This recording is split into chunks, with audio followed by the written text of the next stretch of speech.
Blessed are the poor, for the kingdom of heaven is theirs. And blessed are those who mourn, for they will be comforted. And blessed are the meek and the gentle, for they will inherit the earth. And blessed are those who hunger and thirst for righteousness and justice, for they will be filled. And blessed are the merciful, for they will be shown mercy. And blessed are those who are pure in heart, for they will see God. And the peacemakers, for they will be called the children of God. And blessed are those who are persecuted because of righteousness, for theirs is the kingdom of heaven.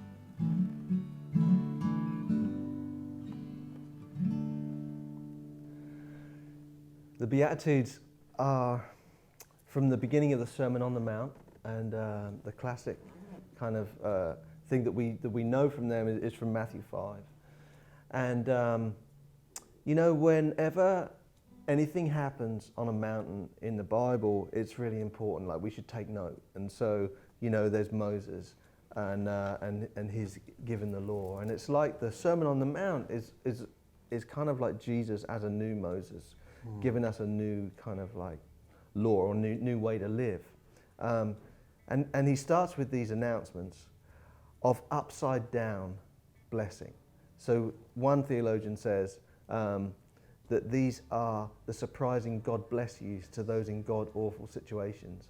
So rather than looking at the Beatitudes as a ladder to climb or spiritual virtues to attain, it's like announcements of what already is. Like, if you are poor or if your spirit is crushed, then I'm on your side.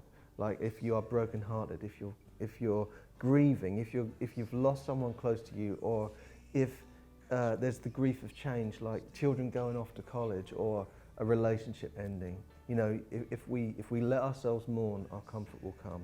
And then there's the meek, and it's not necessarily just those of us that are shy, but it's those of us that have had the power of choice taken away from us. And so I like to look at the meek as the other, the people that we don't take any notice of, those whose presence we ignore.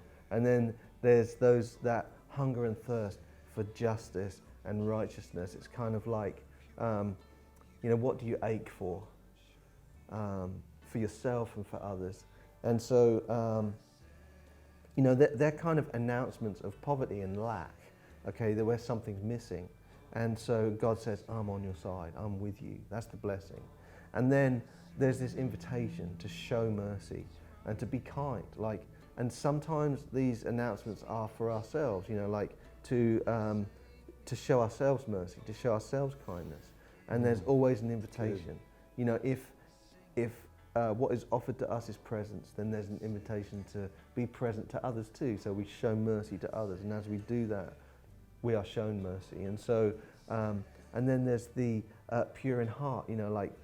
Jesus says that you're blessed if you're pure in heart, for you shall see God. And it's kind of like, I like to look at children in that sense. Before we've learned what's right and wrong and how to behave. So you like me, where we have this false self and this true self.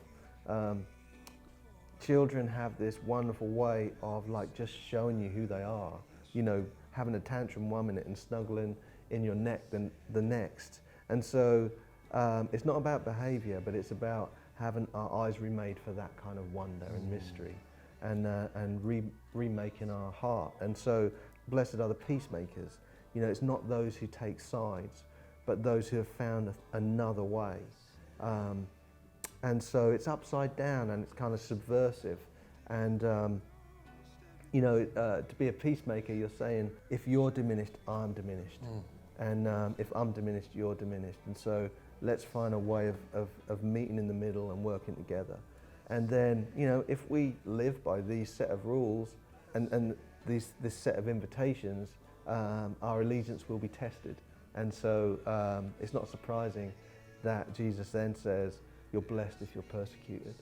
An interesting thing for me is that the first Beatitude says, blessed are the poor in spirit, for theirs is the kingdom of heaven. And then the last one says, blessed are the persecuted for righteousness, for theirs is the kingdom of heaven. And it kind of comes full circle. If we are persecuted, our spirits are crushed. And so we're always in this place. One, I think for all of us, we can all recognize ourselves in the Beatitudes at one time or another and be present to those things. And so, Oh Blessed is a meditation on the Beatitudes and kind of an announcement of God being on our side.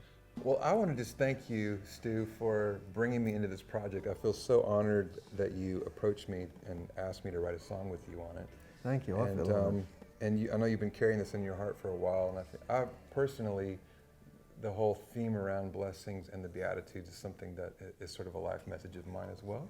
I love how the human story in Scripture is bookended really with blessing in the beginning, in the garden, and the end with the celebration. But right there in the middle, in the Sermon on the Mount, which is the most powerful sermon really ever preached, begins with "Blessed are you, blessed are you, blessed are you." And Jesus is really, like you say, turning everything upside down in that moment. And it's an invitation. The Beatitudes are an invitation, and therefore this song is an invitation to just enter into the presence and the reality of the presence of God wherever you are, whether you are ascending or descending. So thank you. Thank you.